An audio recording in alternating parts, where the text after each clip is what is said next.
Pembangunan ibu kota baru Indonesia yang bernama Nusantara merupakan wujud upaya pemerintah dalam membangun identitas nasional dan mewujudkan pemerataan baik dari sisi ekonomi, penduduk, maupun pembangunan dengan mengusung pembangunan ekonomi inklusif melalui magnet pertumbuhan ekonomi baru dan merata.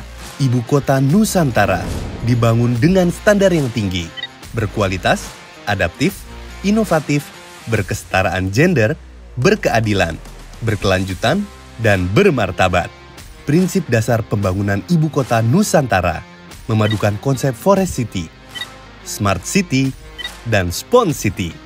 Dalam rancangannya, ibu kota negara Nusantara menerapkan 8 prinsip, meliputi desain yang sesuai dengan kondisi alam, Bhinneka Tunggal Ika, terhubung aktif dan mudah diakses, rendah emisi karbon, sirkuler dan tangguh, aman dan terjangkau, kenyamanan dan efisien, dan peluang ekonomi untuk semua.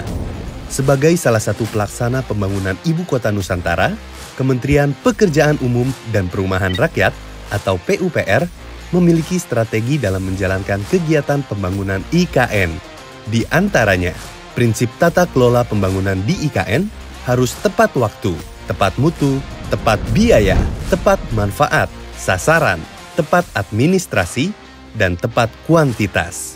Pembangunan infrastruktur IKN pada tahap awal 2022 hingga 2024 terdiri dari kurang lebih 50 kegiatan konstruksi.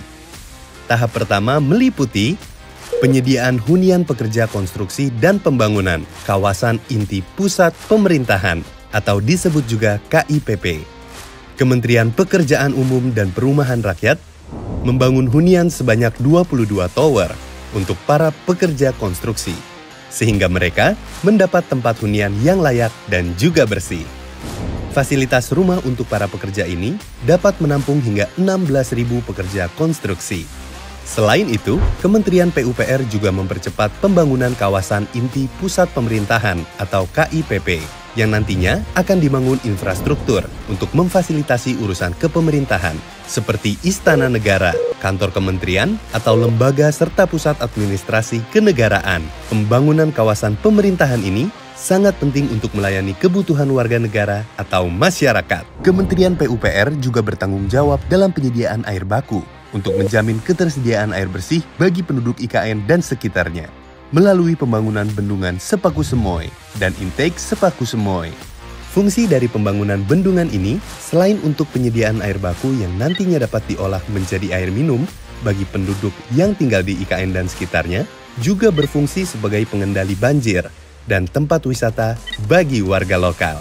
Selain pembangunan bendungan, infrastruktur lain yang dibangun ialah akses jalan dan jembatan. Pembangunan jalan yang dibangun meliputi jalan nasional dan jembatan, serta jalan tol. Jalan nasional yang dibangun berada pada ruas Jalan Nasional Lingkar Sepaku di Kalimantan Timur. Nantinya, jalan nasional ini akan menjadi ruas utama menuju ibu kota Nusantara. Selain Jalan Lingkar Sepaku, juga dibangun Jalan Sumbu Kebangsaan sisi barat sepanjang 2,99 km dan Jalan Sumbu Kebangsaan sisi timur sepanjang 2,96 km.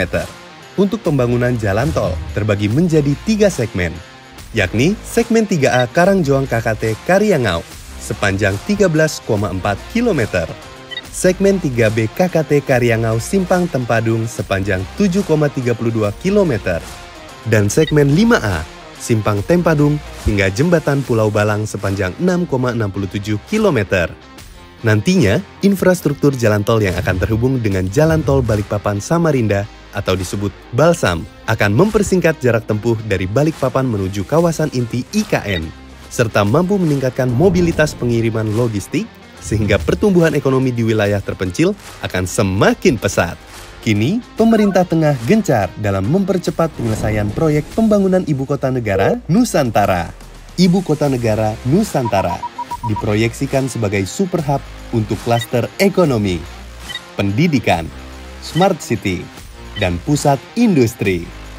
Masyarakat juga akan mendapatkan jalan lingkungan dan pedestrian yang nyaman dan aman, serta ditambah dengan transportasi publik yang aktif, serta terkoneksi dengan kawasan-kawasan penting.